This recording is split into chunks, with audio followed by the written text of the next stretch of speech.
On va aller dans nos Bibles, dans Ecclésiaste au chapitre 9. Ecclésiaste au chapitre 9.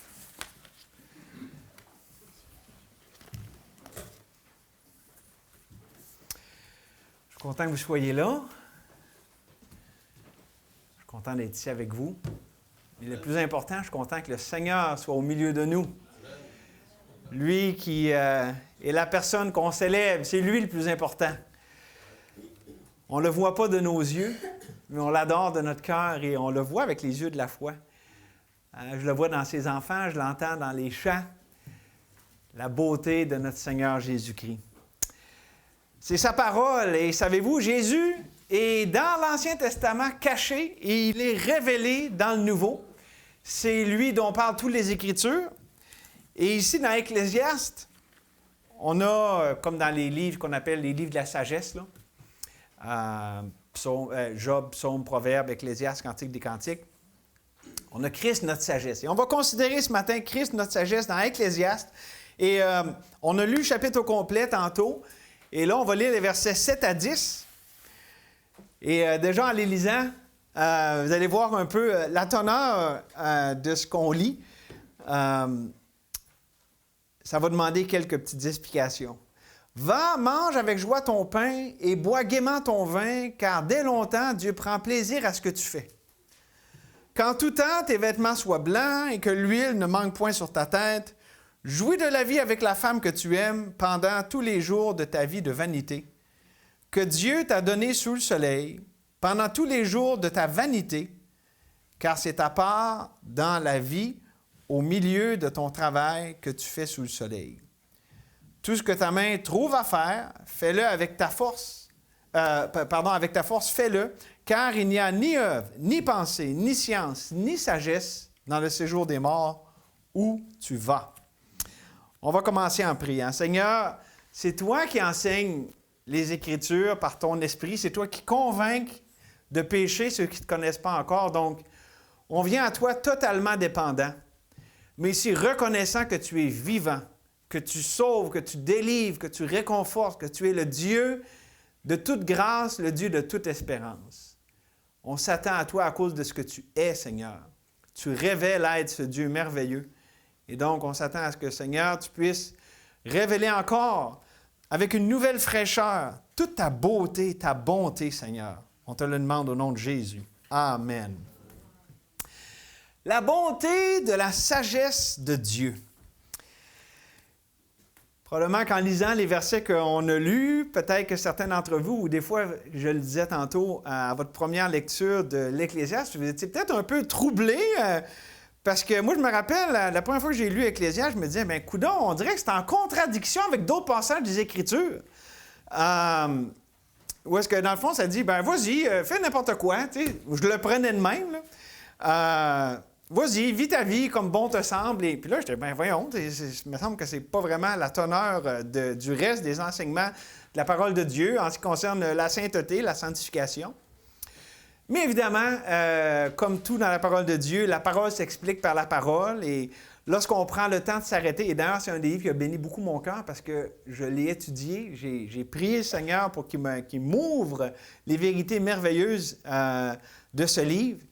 Et j'ai découvert, bien, premièrement, c'est un livre qui a un but évangélistique. Il nous parle des choses sous le soleil, puis ça nous parle des choses comme s'il n'y avait pas un Dieu au-delà, puis qu'il y avait juste ici-bas.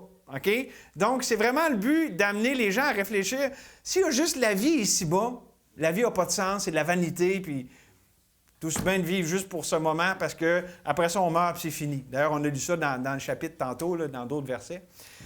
Mais, évidemment, c'est pas le seul message du livre. La puissance de tout le message du livre, c'est à la fin, parce que, dans le fond, ce qu'il fait, c'est qu'il contraste la vanité de la pensée, de la vie dans ce monde, de la philosophie de ce monde, hein, sous le soleil, une expression qui revient souvent, puis aussi vanité, c'est une expression qui revient souvent, versus la plénitude de la vie de Dieu. C'est ça le message de l'Ecclésiaste. Regardez ce que ça dit au verset 15. Chapitre 12, verset 15. « Écoutons la fin du discours. Crains Dieu et observe ses commandements. » Tu sais, on pourrait dire croire, obéir. C'est vraiment la foi et le fruit de la foi. Crains Dieu, observe ses commandements. C'est là ce que doit faire tout homme. Ou on peut aussi amener une autre alternative à cette traduction. C'est là ce qui fait le tout de l'homme. C'est pas juste, c'est là ce que tu dois faire, puis là, si tu fais ça. Non, c'est ça qui va te rendre complet. Donc, c'est le contraste entre toute vanité vide et voici ce qui te rend complet, ce qui te remplit. C'est vraiment ça ici, le message de l'Ecclésiaste, où est-ce que le monde regardait le roi Salomon comme étant la sommité, comme étant l'accomplissement de tout ce qu'on peut désirer sur cette terre, puis dire, regardez, moi j'ai tout essayé, j'ai tout vécu, c'est de la vanité, c'est rien, c'est du vent, c'est de la poursuite du vent. Voici c'est quoi qui remplit, c'est quoi qui satisfait, c'est Dieu. C'est croire à Dieu, puis avoir une foi vivante qui produit du fruit. Pas juste des mots, mais le fruit de la foi. Et donc, ça, en gros, on peut dire que c'est vraiment le message de l'Ecclésiaste, mais lorsque, en lisant dernièrement le livre de l'Ecclésiaste, avec la perspective que le Seigneur beaucoup nous met de l'avant à l'Église, c'est-à-dire voir les choses à la lumière de la Nouvelle Alliance. Vous savez, on est sous la Nouvelle Alliance. Jésus-Christ, on est après la croix. Jésus-Christ est venu. Nous sommes sous la Nouvelle Alliance. C'est ce qu'on célèbre quand on a le repas du Seigneur. Hein? On élève la coupe de la Nouvelle Alliance. L'Ancienne Alliance est passée. Bien, lorsqu'on considère le livre de l'Ecclésiaste à la lumière de cette Nouvelle Alliance, ça change les choses. Ou pour le dire autrement, lorsqu'on considère le livre de l'Ecclésiaste en contrastant les deux arbres, l'arbre de la connaissance du bien puis du mal versus l'arbre de vie, bien, moi, ce qui m'a frappé, c'est le Saint-Esprit, évidemment, qui m'a montré ces choses-là, qui m'a fait me rendre compte que c'est un contraste, parce que c'est vraiment un livre de contraste, le livre d'Ecclésiaste, entre la vision, la compréhension de la vie à la lumière de l'arbre de la connaissance, parce que c'est vraiment ça, là. Tu sais, tu fais ci, tu fais ça, tu connais ci. C'était Monsieur Connaissance, là, Salomon, là. Il avait de la connaissance au bout. Mais il dit, toute cette connaissance, toute cette sagesse, c'est rien sans la sagesse de Dieu, sans connaître Dieu, sans l'arbre de vie. Ça aussi, c'est un message très puissant de ce livre qu'on peut comprendre à la lumière de la Nouvelle Alliance. Donc, c'est ce qui fait que tout est vanité. Si j'essaie de vivre selon l'arbre de la connaissance du bien puis du mal en essayant de vivre de mon mieux ici-bas, je vais arriver à la vanité parce qu'il manque l'essentiel, la vie. Et Christ est notre vie. Dieu est celui qui donne la vie. Et c'est ce qu'on va voir ensemble. Regardez le verset 9. « Jouis de la vie avec la femme que tu aimes, pendant les jours de ta vie de vanité, que Dieu t'a donné sous le soleil, pendant tous les jours de ta vanité, car c'est ta part dans la vie, au milieu de ton travail, que tu fais sous le soleil. » Jouis de la vie. Savez-vous que l'une des vérités importantes de l'Ecclésiaste, c'est que la jouissance de la vie, apprécier la vie, être content dans cette vie, l'Ecclésiaste nous répète à plusieurs reprises que c'est un don de Dieu. Savez-vous que, juste sauver, pas sauver, là, pour apprécier la vie ici-bas sur terre, il faut que ce soit Dieu qui nous en donne l'appréciation. Si vous ne me croyez pas, on va lire 2 versets. 2,24. « Il n'y a ni bonheur pour l'homme, il n'y a de bonheur pour l'homme qu'à manger et à boire et à faire jouir son âme du bien-être au milieu de son travail. Mais j'ai vu que cela aussi vient de la main de Dieu. » Regardez aussi chapitre 3, verset 13. Chapitre 3, verset 13.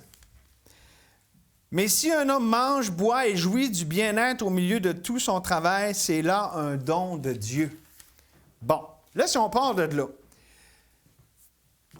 puis on met ça à la lumière du plan rédempteur de Dieu, on voit que Dieu, dans son grand plan rédempteur, désire qu'on jouisse de la vie. Mais pensez-vous qu'il veut juste qu'on jouisse de la vie ici-bas sur terre, des saisons, puis de la santé, puis tout ça? Ben non, évidemment, parce qu'il est lui-même la vie. Et c'est là tout ce qu'on va découvrir ensemble avec l'Ecclésiaste, parce que la vraie vie, c'est pas celle-là ici-bas sur terre. La vraie vie, donc, qui nous fait vraiment, qui nous donne vraiment le sentiment de satisfaction, qui nous donne une vraie jouissance, une appréciation, Ce n'est pas celle qu'on a ici-bas sur terre, sous le soleil, mais c'est celle que Dieu donne. Et donc, pour pouvoir jouir de notre vie, il doit y avoir l'intervention de la grâce de Dieu. Il n'y a pas de jouissance de vie sans la grâce de Dieu. Maintenant, ça, c'est vrai à deux niveaux. OK? D'abord, les théologiens ont ce qu'on appelle la grâce commune. OK? Puis ça, je vous lis Acte 14, là, versets 16 et 17. « Car Dieu, dans les âges passés, a laissé toutes les nations suivre leur propre voie. Quoiqu'il n'ait cessé de rendre témoignage de ce qu'il est, Dieu a rendu témoignage de ce qu'il est, en faisant du bien et en dispensant du ciel les pluies et les saisons fertiles et en vous donnant de la nourriture avec abondance et en remplissant vos cœurs de joie. » Et c'est la grâce de Dieu. Ça parle des non-sauvés. Comment Dieu est bon même envers les non-sauvés. Bon, je parlais de ça avec ma soeur, malgré des fois c'est triste parce que des fois les gens se satisfont de ça puis ils ne se tournent pas vers Dieu. C'est une des tragédies de notre société actuelle. On est dans l'abondance, mais les gens ne se soucient pas de Dieu. Donc, ils prennent la bonne grâce de Dieu, puis ils s'assoient là-dessus, puis ils ne cherchent pas Dieu. OK? Mais ça, c'est le premier niveau de grâce de Dieu, la grâce commune, la grâce que Dieu donne à tout le monde avec les saisons, puis la santé, puis tout ça. Puis ensuite, évidemment, il y a la grâce salvatrice, qui est la restauration complète et parfaite de la vie. Parce que avec la grâce commune, les gens peuvent avoir une jouissance de la vie, mais ce n'est pas la vraie vie. Il n'y a pas de plénitude là-dedans, c'est de la vanité. OK? La grâce salvatrice donne la vraie vie, celle qui satisfait, celle qui vient de la croix, de l'arbre de vie. Hein? Le premier a été fermé, l'accès a été fermé en Éden, mais Jésus est mort sur la croix, il a donné accès à la vie, c'est le deuxième arbre de vie. Jésus a restauré ce qui a été perdu. Et je dirais que c'est là le grand message rédempteur de l'Ecclésiaste. Les lecteurs d'Ecclésiaste sont appelés à considérer la vanité de cette vie et de considérer la vraie vie. C'est une invitation à l'arbre de vie.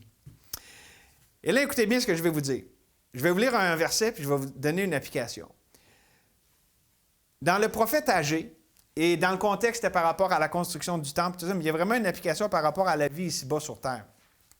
Et ceux qui connaissent Agé, c'est vraiment connu là, dans le message d'Agé, où est-ce qu'il dit « Vous semez beaucoup et vous recueillez peu.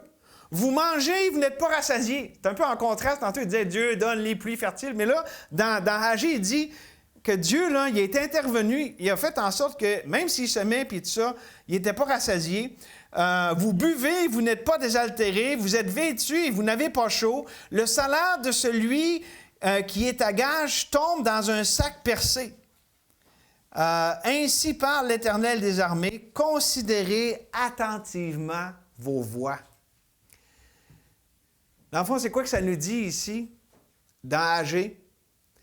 Il est préférable pour quelqu'un qui ne connaît pas le Seigneur d'être privé pour un temps de la plénitude de la grâce commune.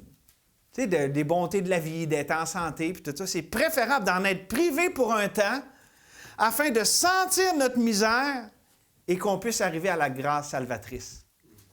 C'est bien mieux. Parce que si on a la grâce commune, ça ne va pas nous sauver. La grâce commune, ce n'est pas la réconciliation avec Dieu. Ce n'est que la grâce salvatrice qui nous réconcilie avec Dieu, qui nous donne la vraie vie. Et il vaut mieux être privé de santé, de l'abondance qu'on peut avoir pour finalement voir dans notre misère qu'il nous manque l'essentiel, il nous manque Dieu. Pas une religion. J'ai quelqu'un qui m'a demandé ça. J'aime ça, des questions de même. Je veux être sûr d'avoir la bonne religion. Ah, j'ai dit, je suis content que tu le demandes, parce que je vais te dire, c'est une personne dont tu as besoin, puis son nom, c'est Jésus-Christ. C'est pas une religion. Mais c'est le fun, parce que c'est quelqu'un de sincère qui vraiment, lui, il est de confession musulmane, puis pour lui, c'est ça, tu sais, j'ai-tu la bonne religion, puis je veux vraiment essayer de pratiquer le mieux possible. C'est un fardeau, puis c'est décourageant, puis c'est un cul-de-sac, dans le fond. C'est le fun de pouvoir prêcher Christ, de dire, c'est pas une religion, c'est pas un fardeau sur tes épaules, c'est une personne en qui te confier. Tout est accompli. Il m'a regardé avec les yeux grands de même. Vous priez pour lui, je le rencontre encore la semaine prochaine.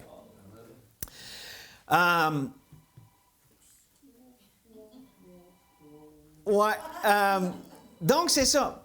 Autrement dit, donc je disais, c'est préférable d'être d'être privé de la grâce commune pour un temps, afin de vraiment sentir notre misère, de jouir de la grâce salvatrice. Mais autrement dit, c'est bon de constater l'amertume du fruit de l'arbre de la connaissance pour nous amener à goûter la douceur du fruit de l'arbre de vie. That's it. Goûtez, sentez et voyez comment l'Éternel est bon. Si vous avez goûté que l'Éternel est bon. On parle de la bonté de Dieu dans le mois de décembre. Et c'est ça. Dieu, dans sa bonté, veut se faire connaître à nous, veut qu'on jouisse de la vraie vie. Et écoutez, si vous n'êtes pas sauvés ici, la Bible dit, vous qui ne savez pas ce qui arrivera demain, car qu'est-ce que votre vie? Vous êtes une vapeur qui paraît pour peu de temps et qui ensuite disparaît. On ne sait pas combien de temps on va être ici sur Terre. Il faut choisir la vie avant que la mort ne nous surprenne. Et déjà, on voit la mort nous entoure. Bien, c'est un appel à la vie. Ça ne marche pas ici-bas sur Terre. C'est Dieu qui nous montre, non, c'est pas ce moyen de marcher parce qu'il n'y a pas de vie sans moi. Et donc, gloire à Dieu que si le monde va si mal, ça nous amène à voir qu'il y a un Dieu qui est au-delà et qui nous appelle à lui, qui lui, il n'y a rien qui va mal avec lui. En fait, tout est bon, tout est vrai, tout est grâce avec lui. Et donc, on va regarder ensemble, ça c'était quand même assez longue introduction, on va regarder deux sources de sagesse qui vont nous amener soit vers la bonté de la sagesse de Dieu ou qui vont aller contre la bonté de la sagesse de Dieu. Deux sources. La première, c'est la mauvaise. La source malfaisante de la sagesse du monde. La source malfaisante de la sagesse du monde. Le message d'Ecclésiaste, vraiment, c'est un contraste entre la sagesse du monde, comme on a vu avec Moïse. Moïse a été instruit dans la sagesse des Égyptiens. Il y avait toutes sortes de sagesse, il y avait de la connaissance, des instructions. Il n'était pas fou, là, je veux dire, c'était pas des gens là, qui faisaient n'importe quoi. C'était une société avancée à l'époque. Puis ça dit que c'est ça. Il y a une sagesse dans ce monde, mais Ecclésiaste contraste cette sagesse qui est dans le monde avec la sagesse de Dieu. Et la sagesse de Dieu, elle est incarnée, elle est pleinement révélée en Jésus-Christ. Or, c'est par lui que vous êtes en Jésus-Christ, qui par la volonté de Dieu a été fait pour nous sagesse, justice, sanctification et rédemption. 1 Corinthiens 1,30. Et donc, Jésus lui-même est la sagesse de Dieu incarnée, qui est venu pour nous racheter de la malédiction de la mort. Et là-dessus, écoutez bien, il y a quelque chose d'évident. Le monde a rejeté la sagesse de Dieu. Okay? Les Corinthiens étaient des Grecs, étaient très intéressés à la sagesse, et Paul leur parle de sagesse selon ce monde, dans 1 Corinthiens 2, ça dit « Cependant, c'est une sagesse que nous prêchons parmi les parfaits. Sagesse qui n'est pas de ce siècle, ni des chefs de ce siècle. » Voyez-vous, ce n'est pas la sagesse de ce monde. Qui vont être réduits à l'impuissance. Nous prêchons la sagesse de Dieu, mystérieuse et cachée, que Dieu, avant les siècles, avait prédestinée pour notre gloire. Sagesse qu'aucun des chefs de ce siècle n'a connue, car s'il l'avait connue, il n'aurait pas crucifié le Seigneur de gloire. Et donc, c'est bien évident que la sagesse du monde, elle est destructrice, elle est malfaisante. La sagesse du monde n'a pas vu la sagesse de Dieu qui a envoyé son Fils pour nous sauver. Et ça, c'est évident dans le monde, mais savez-vous que cette même sagesse du monde opère cette destruction parmi les saints? Oui, parmi l'Église du Dieu vivant, la sagesse du monde fait des ravages. Comment et pourquoi? Écoutez ce que ça dit. Jésus ici parlait à des gens qui n'étaient pas sauvés, mais ça s'applique à nous autres. Vous sondez les Écritures, parce que vous pensez avoir en elles la vie éternelle. Ce sont elles qui rendent témoignage de moi, et vous ne voulez pas venir à moi pour avoir la vie. C'est possible en tant qu'enfant de Dieu de prendre la sainte parole de Dieu, la parole vivante de Dieu comme une fin en tant que telle, puis manquer celui qui est venu se révéler dans cette parole. De prendre la Bible, puis de chercher en elle toute la clé pour la vie, puis je veux dire en tant qu'enfant de Dieu que la vie éternelle, là, okay? Qui est sauvée, mais de prendre la Bible comme un moyen de vivre ici-bas sur terre, d'avoir la vie abondante, mais de manquer celui qui est la vie, celui qui est la révélation des Écritures. Et tout ça, c'est parce que c'est possible de se servir de la Bible comme une source de mort parce qu'on dépend non pas de la vie de Christ, mais de l'arbre de la connaissance du bien et du mal. De se servir de la Bible comme quelque chose qui nous dit ce qui est bien puis ce qui n'est pas bien, comment s'éloigner du mal, comment s'approcher du bien. Puis comme si c'était une fin en tant que telle, alors que la Bible dit « choisis la vie ». Si je choisis Jésus, lui me dirige dans toute la vérité. Ce n'est pas un qui empêche l'autre. Si je choisis la vie, faites-vous-en pas, là, je ne vais pas faire le mal, je ne vais pas rejeter le bien. Au contraire, je vais faire le bien comme je ne l'ai jamais fait dans ma vie. Puis Dieu, dans mon cœur même, il va briser la puissance du mal, cette attirance que je peux avoir. Mais il faut que je dépende de lui. Il y en a un, c'est l'indépendance, l'arbre de la connaissance du bien et du mal, puis l'autre, c'est la dépendance. C'est pour ça que c'est si bien révélé dans Jean 5 que je vous ai lu. Jésus parlait aux pharisiens. Puis les pharisiens étaient des gens très religieux, très sincères, puis ils n'étaient pas sauvés, là. OK? Mais ils pensaient avoir dans les Écritures la vie éternelle. Ils avaient raison, OK? De chercher, parce que c'est la parole qui révèle comment avoir la vie éternelle, mais ça dit, c'est elle qui rend témoignage de moi, d'une personne. Puis elle n'est pas à Jésus pour avoir la vie. Écoutez, Hébreux, chapitre 12, verset 15. « Veillez à ce que personne ne se prive de la grâce de Dieu, à ce qu'aucune racine d'amertume poussant des rejetons ne produise du trouble et que plusieurs n'en soient infectés. » Ici, on voit que l'amertume, qui certainement dans nos églises est un problème, hein? C'est relationnel. L'amertume, c'est pas bon pour les relations, c'est pas bon pour notre cœur. Mais on pourrait aussi dire, veillez à ce que personne ne se prive de la grâce de Dieu avec la convoitise, avec la puissance de la peur, de la colère. C'est différentes déclinaisons par lesquelles les enfants de Dieu se privent du don de la bonté de Dieu, pas parce qu'ils rejettent Dieu, pas parce qu'ils n'aiment pas Dieu, mais parce qu'ils n'ont pas le bon moyen pour aller à Dieu. Ils croient qu'il faut faire quelque chose pour essayer de gagner l'acceptation de Dieu. Et c'est ce qui, justement, vient entre eux et Dieu. C'est le moi. Seigneur, je t'aime et je veux faire de quoi pour avoir ton acceptation, alors que la Bible nous dit qu'on est déjà accepté.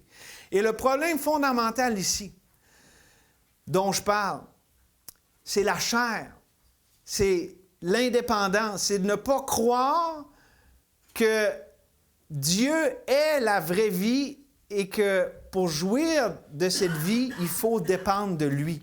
Autrement dit,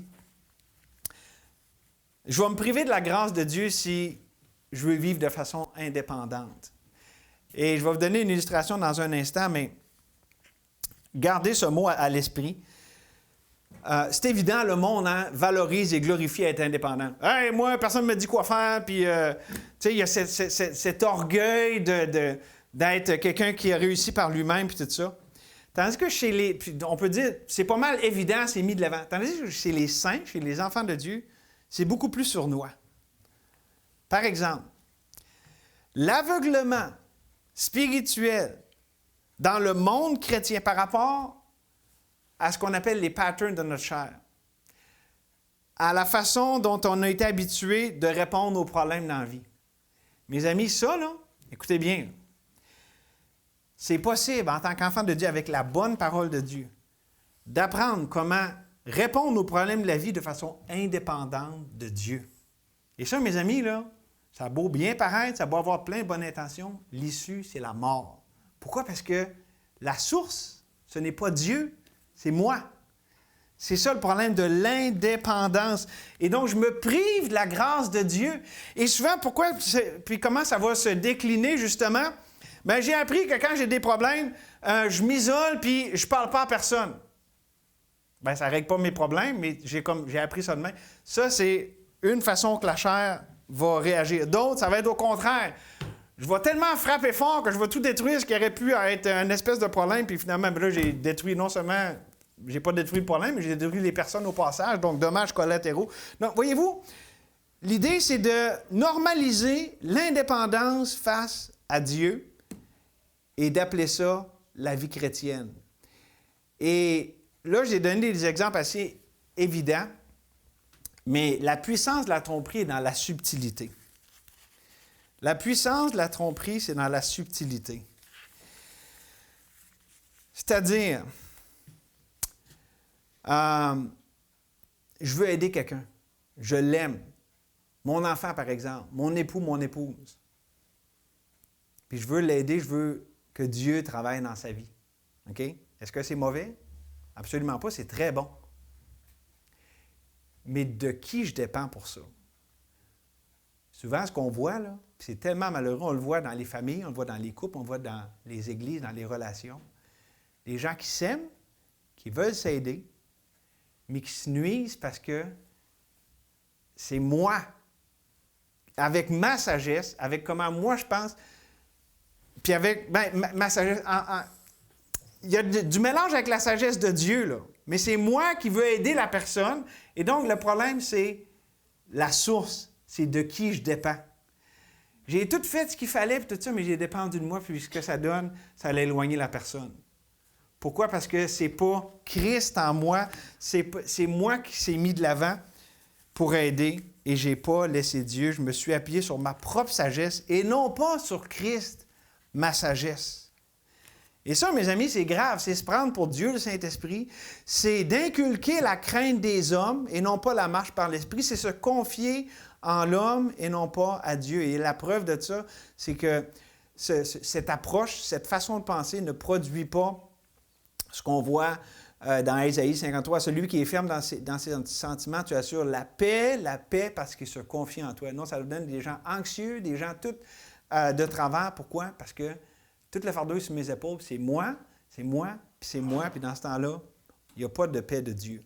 La source est mauvaise. Je me repose sur, écoutez bien, je me repose sur une source sur laquelle la sentence de mort, de condamnation est déclarée. La chair, là, Jésus a dit, elle ne sert à rien, mais ça nous dit que la chair, elle rend impuissant d'essayer d'accomplir la volonté de Dieu. Je vous lis Romains 8, au verset 3. Ça nous dit, « Car chose impossible à l'homme, parce que la chair la rendait sans force. » Tu peux avoir plein de bonnes intentions, mais à cause de ta chair, tu n'as pas de force. Il a fallu que Dieu condamne le péché dans sa chair en envoyant à cause du péché son propre Fils dans une chair semblable à celle du péché. Et cela afin que la justice de l'homme soit accomplie en nous, qui marchons non selon la chair, mais selon l'Esprit. Pour marcher selon l'Esprit, il faut dépendre de l'Esprit. Et c'est là toute la trappe. On peut connaître la parole, on peut la chérir dans le cœur, puis on reconnaît que c'est la parole de Dieu, mais on dépend de notre sagesse pour la mettre en pratique. On fait la bonne affaire, mais on ne la fait pas de la bonne manière. Comprenez-vous? Ça peut être subtil, mais là, je fais la bonne affaire. Oui, mais ta dépendance est sur toi. Et pas sur Dieu. C'est ça que ça veut dire, la source malfaisante de la sagesse du monde dans le monde chrétien. Mais heureusement, la deuxième source, elle, c'est celle de la vie abondante. La source bienfaisante de la sagesse de Dieu. Et ce que je veux souligner ici, là, c'est que la source bienfaisante de la sagesse de Dieu, bien, c'est un don de Dieu. Parce que la Bible nous dit que toute grâce excellente et tout don parfait descendent d'en haut, du Père des Lumières, chez lequel il n'y a ni changement, ni ombre de variation. Et on l'a vu, hein? C'est un don de Dieu. Si on peut jouir de la vie, même un non-sauvé, s'il veut apprécier la vie, c'est un don de Dieu. Mais même pour nous, les enfants de Dieu, si on veut vraiment jouir de la vie abondante en Jésus-Christ, c'est Dieu qui la donne. C'est la grâce, c'est la vie par la grâce de Dieu. C'est pas par nos propres forces. Et maintenant, si j'explique plus en détail, pour un perdu qui ne connaît pas le Seigneur, ben, il ne peut pas apprécier même cette vie ici-bas, sur terre, sous le soleil, comme ça le dit ici, ta vie de vanité. Tu sais, quand même assez... tu sais, tu veux jouir de ta vie de vanité. Tu sais, ta vie qui mène à rien, là, si au moins tu veux un peu l'apprécier, Avouez que c'est quand même... C'est ça l'idée du message. C'est une vie de vanité, mais au moins, tu peux apprécier, mais tu manques l'essentiel parce que c'est de la vanité. Comprenez que c'est un message évangélistique, c'est un message qui nous dit qu'il n'y a pas de vraie vie sans Dieu. Mais finalement, ça dit, bon, on ne peut pas apprécier même cette vie de vanité si ce n'est pas Dieu qui nous le permet. Puis, en passant dans le verset 9 qu'on a lu, là, « Jouis de la vie avec la femme de ta jeunesse » et tout ça, là, c'est pas ici une autorisation à pécher puis à la débandade, mais c'est un appel à reconnaître le Dieu de la vie afin de nous amener à le reconnaître comme sa vie. Le verset 9, il faut le comprendre comme tu n'apprécierais même pas ta vie là, de vanité si ce n'était pas de Dieu. À combien de fortes raisons tu devrais le reconnaître comme le vrai Dieu qui peut vraiment te donner la vraie vie? OK? C'est pas « fais ce que tu veux, puis vas-y, comme ça dit, mangeons et buvons, car demain nous mourrons. » C'est pas ça l'idée, là. C'est plutôt vraiment, regarde, si tu peux jouir de quelque chose ici-bas sur terre, c'est à cause de Dieu. Mais tu devrais le craindre parce que c'est lui qui donne la vraie vie, là. Puis si tu veux vraiment une vie qui n'est pas une vie de vanité, c'est Dieu qui la donne. Et c'est vrai pour ceux qui écoutent ici, qui ne connaissent pas encore Jésus comme leur vie, comme leur sauveur. Vous êtes appelés à voir qu'au-delà de cette vie ici-bas sur terre, il y a la vie éternelle et elle n'est qu'en Jésus-Christ, le Sauveur. Et maintenant, pour les enfants de Dieu, ça veut dire quoi la source bienfaisante de la sagesse de Dieu? Bien, un enfant de Dieu non plus ne peut pas jouir de la vie abondante que Jésus a promis. Hein? Jésus a dit, « Je suis venu pour que mes brebis aient la vie et qu'elle l'ait en abondance. » Un enfant de Dieu ne peut pas jouir de cette vie s'il n'accepte pas comme étant un pur et simple don de la grâce de Dieu. Tu sais, la vraie vie là, à laquelle on aspire là, en tant qu'enfant de Dieu, on n'aime pas le péché. En tant qu'enfant de Dieu, on aspire après Dieu. Là. Bien, c'est pas plus compliqué que juste dire, c'est pas moi qui en ai la source, c'est Dieu qui la donne. Ça paraît niaiseux, là, mais comment qu'on se donne du trouble, qu'on essaye nous-mêmes de produire, de faire ce que Dieu nous a déjà donné. Pensez-y, là. Là, on est dimanche, on est assis tout le monde à l'église, on est tous d'accord, là. Mais pensez-y comment c'est insensé pareil. Comment des fois on veut essayer d'apprécier la vie puis d'avoir la plénitude de ce que Dieu nous a déjà donné, puis on essaie de l'avoir nous-mêmes en s'appuyant sur notre propre sagesse.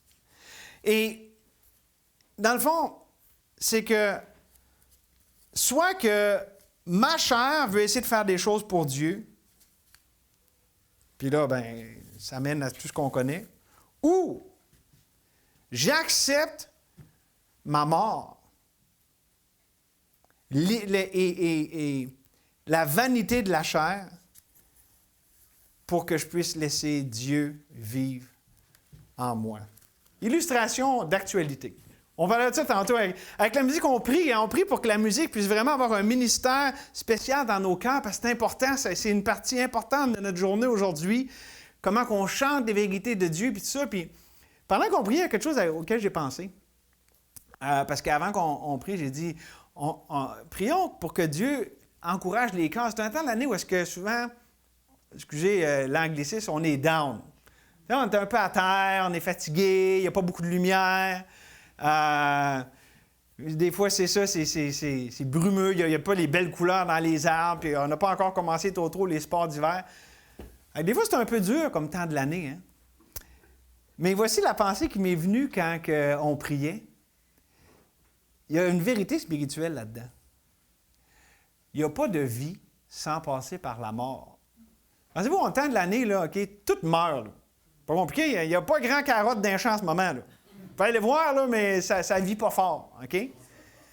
Mais la mort est d'un passage, ça va donner place à la vie plus tard. Hein? Après ça, le printemps va venir, puis OK? Bien, il y a des saisons comme ça dans notre vie. Où est-ce que oui, c'est plus dur, puis tout ça, mais savez-vous quoi? C'est pas une fatalité. Puis Dieu le permet parce qu'il veut exprimer sa vie. Il veut que cette saison où est-ce qu'on passe par la mort à ce que nous, on aurait voulu faire, puis à nos ambitions, puis peu importe, là, remplissez l'espace à remplir, il permet cette mort-là pour que lui puisse manifester sa vie. Parce qu'au printemps, encore là, c'est pas nous autres que, tu sais, on peut bien planter là, des carottes, des patates, puis des haricots, là, mais c'est pas nous qui les fait pousser, c'est Dieu. Mais de la même façon, Dieu nous fait passer par ça pour que sa vie puisse s'exprimer. Et ça, mes amis, il y a quelque chose de bon là-dedans. Il y a quelque chose de salutaire d'accepter la mort, le tombeau, le plâtre, la solitude, la souffrance, comme étant le moyen par lequel Dieu fait surgir, fait manifeste sa vie. C'est ce que Christ a fait. Hein? Il a dit, si le grain qui ne tombe en terre ne meurt, il va rester tout seul, mais s'il meurt, il va porter beaucoup de fruits. Et donc, on est mort avec Christ, c'est déjà fait, mais quand on l'accepte, quand on voit que c'est une réalité spirituelle, puis qu'on l'accepte par la foi, puis qu'on dit, Dieu, je ne vais pas essayer d'amener la vie moi-même. Je m'attends à toi, puis toi, tu vas amener la vie de cette mort que je suis en train de vivre. Dieu va le faire. Dieu est vivant, puis Dieu amène la vie à ce qui est mort. Dieu donne la vie aux morts. Puis Dieu aussi, dans les époques de notre vie où est-ce que, voyons que là, on sent la mort, on sent la lourdeur. Si on s'attend à Dieu, si nos yeux sont fixés sur lui, puis qu'on accepte cette saison, Dieu va amener sa vie. Puis rappelez-vous ce que j'ai dit à la fin du message la semaine dernière. N'essayons pas d'insuffler de la vie dans ce que Dieu veut laisser mourir. Peut-être que c'est juste pour mourir, justement, puis qu'on n'a pas besoin, puis que Dieu dit, OK, non, ça, c'est pas pour ma gloire. Dieu veut l'émonder. C'est pas une branche qui va porter du fruit. Bien, tant mieux. On ne voudrait pas amener de la vie à ce que Dieu veut faire mourir. Il veut faire pousser quelque chose d'autre. Laissons Dieu être Dieu. On a accepté simplement la mort de ce que Dieu veut faire mourir, puis lui, quand il veut faire vivre quelque chose, revivre quelque chose, craignez pas, il va le faire, puis ça va être beau, ça va être glorieux, puis la gloire, elle va aller à qui? Elle va aller à Dieu, parce que c'est lui qui va l'avoir fait, ça va être évident. Et il y a une ironie là-dedans, ou si vous voulez, un paradoxe. Je parlais de ça avec ma chère épouse. La vie chrétienne, il y a tellement de paradoxes, là. On ne peut revivre sans subir la mort, c'est un des cantiques aussi qu'on chante. Mais il y a une ironie dans la vie chrétienne. Parlons de mes relations avec les autres. Si je veux aider les autres, on a parlé un peu tantôt, là.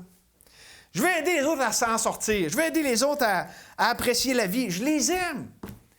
Je veux que des gens soient sauvés qui ne sont pas encore sauvés. Je veux que des gens reviennent au Seigneur. Puis, c'est vraiment, j'ai plein de bonnes intentions, comme Moïse, hein, avec l'Égyptien. Il pensait qu'il allait reconnaître que Dieu le suscitait comme libérateur, mais c'était sa chair. Il a fallu que Dieu l'envoie réfléchir pendant 40 ans. Ça, c'est longtemps dans ta chambre, hein? 40 ans dans ta chambre! Mais c'était salutaire.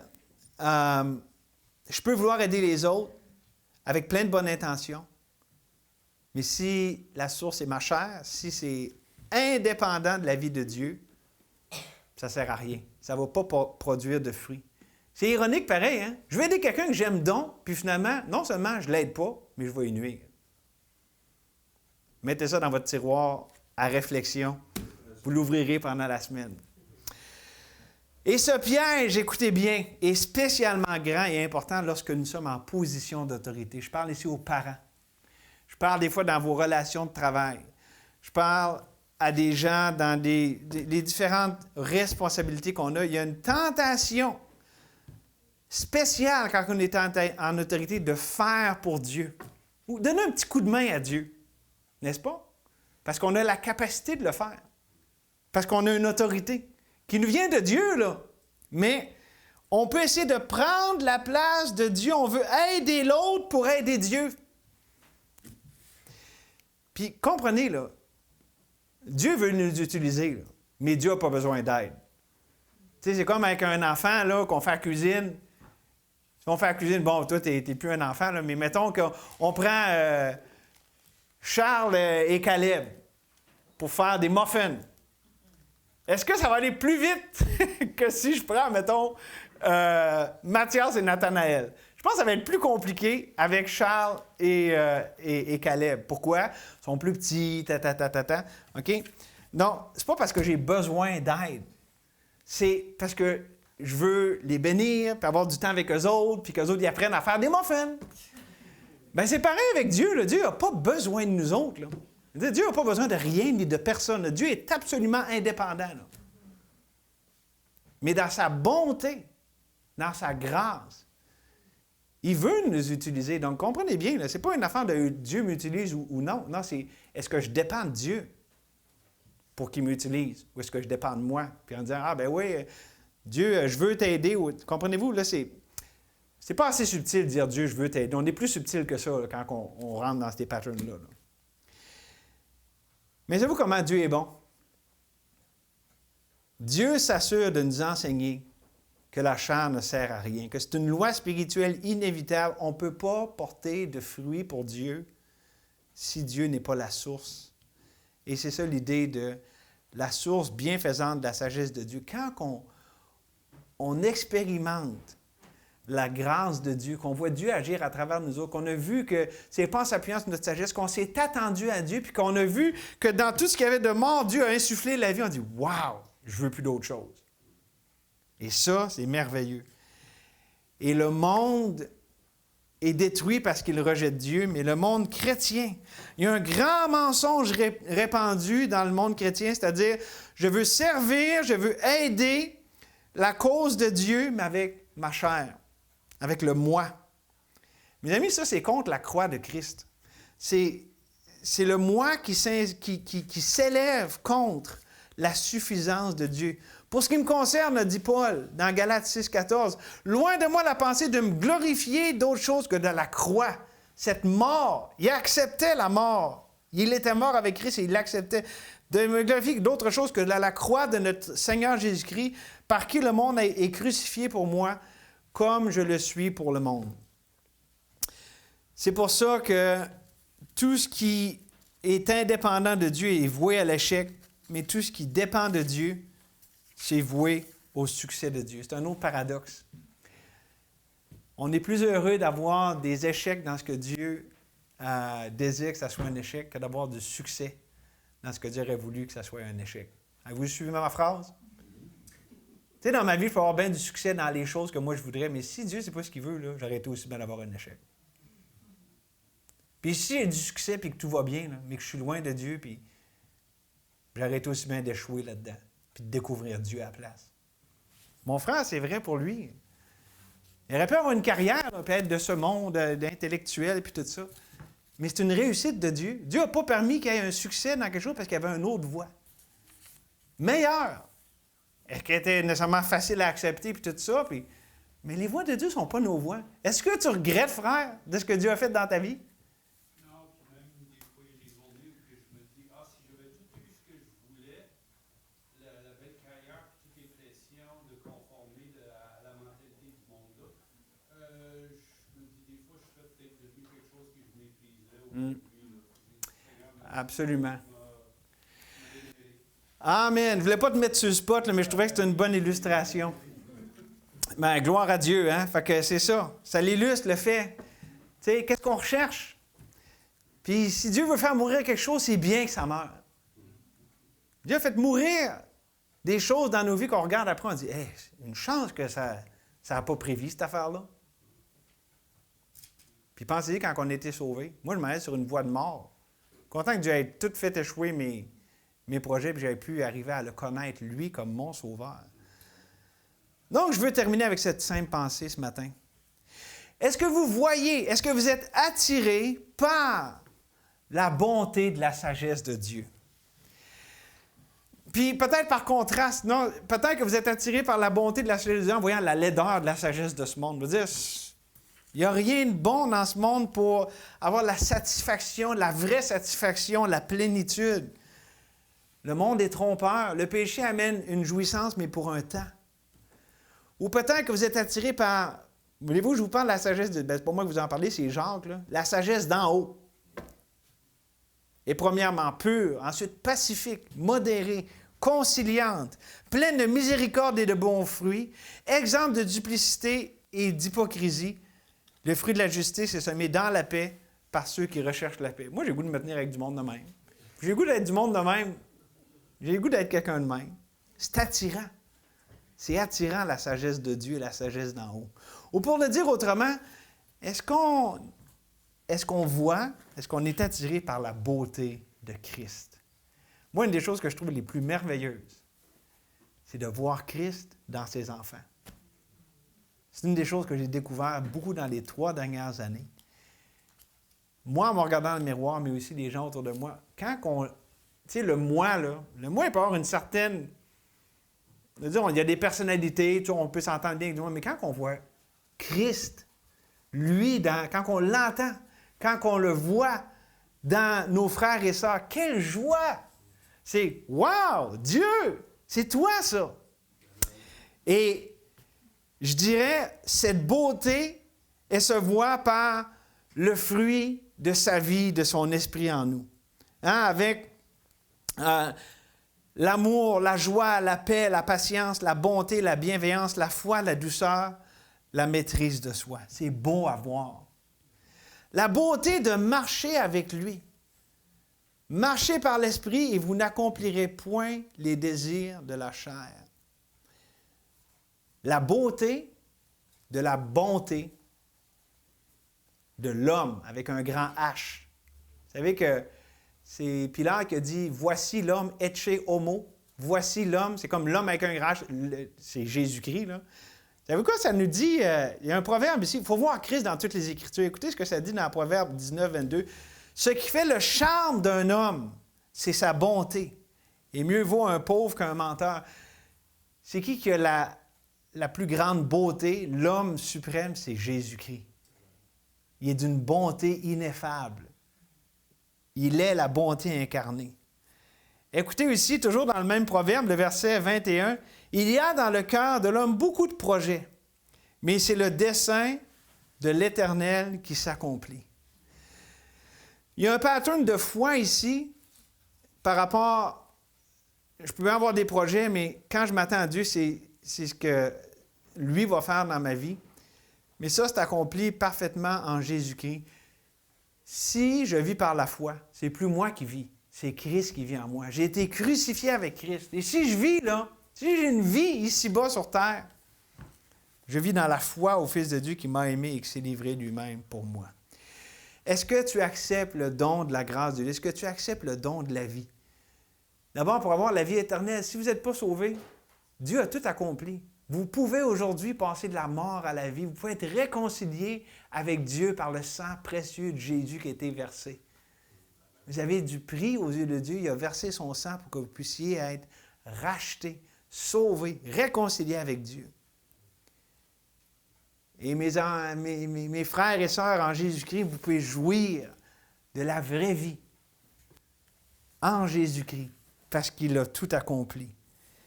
Et vous n'avez pas de fardeau à vous mettre sur les épaules. Laissez Christ vivre en vous. Acceptez la mort, le fait que vous êtes mort, puis maintenant, vous êtes vivant en Dieu.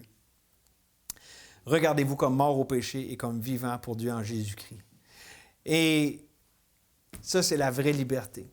C'est pour la liberté que Christ nous a affranchis. Demeurez donc fermes et ne vous laissez pas de nouveau mettre sous le joug de la servitude. Frères, vous avez été appelés à la liberté seulement. Ne faites pas de cette liberté un prétexte pour vivre selon la chair. Mais rendez-vous par amour, serviteurs les uns des autres. Oh, que le Seigneur écrive sur nos cœurs ces vérités merveilleuses. On a la vraie liberté, la vraie vie. Et cette vie-là, cette liberté, c'est par la dépendance de Dieu. Notre indépendance n'amène qu'esclavage et que destruction. Que Dieu révèle à nos cœurs la beauté, la plénitude, la grâce de sa libération, de sa grâce, de sa vie, et qu'il puisse se glorifier au milieu de son peuple. Seigneur, merci pour ce temps ce matin. Toi qui nous as révélé la vraie sagesse, la vraie vie en Jésus-Christ, notre Seigneur. L'Ecclésiaste envoyait les ombres, envoyait les choses de loin. Mais merci, Seigneur, que c'est ta parole et qu'on voit dans ce qu'on a vu aujourd'hui dans l'Ecclésiaste, Christ, notre sagesse. Et qu'on voit que c'est une bonne sagesse. Ce n'est que ce qui est bon pour nous, Seigneur. Donc, on ne veut pas s'appuyer sur notre sagesse, on s'appuie sur toi. On veut vivre de façon dépendante de toi. Enseigne-nous-le, Seigneur. Enseigne-nous la beauté de dépendre de toi, de ta vie. Et Seigneur, je te prie, s'il y en a ici qui vivent encore sans toi, indépendamment de la vie qui est en Jésus-Christ, qui ne te connaissent pas. Ah, que tu puisses, Seigneur, te révéler à eux, que tu puisses les amener à voir que c'est tellement simple. Ils n'ont qu'à accepter le sacrifice de Jésus en leur faveur, qui ont accepté que tu es mort pour eux afin qu'ils puissent vivre. Seigneur, tu ne veux pas que les gens essayent de vivre de leur mieux. Tu es mort à leur place pour qu'ils puissent avoir ta vie. Seigneur, ouvre les yeux, ouvre nos cœurs. On veut répondre, Seigneur, à ce que tu nous as dit ce matin. On s'attend à toi, Seigneur, au nom de Jésus. Amen.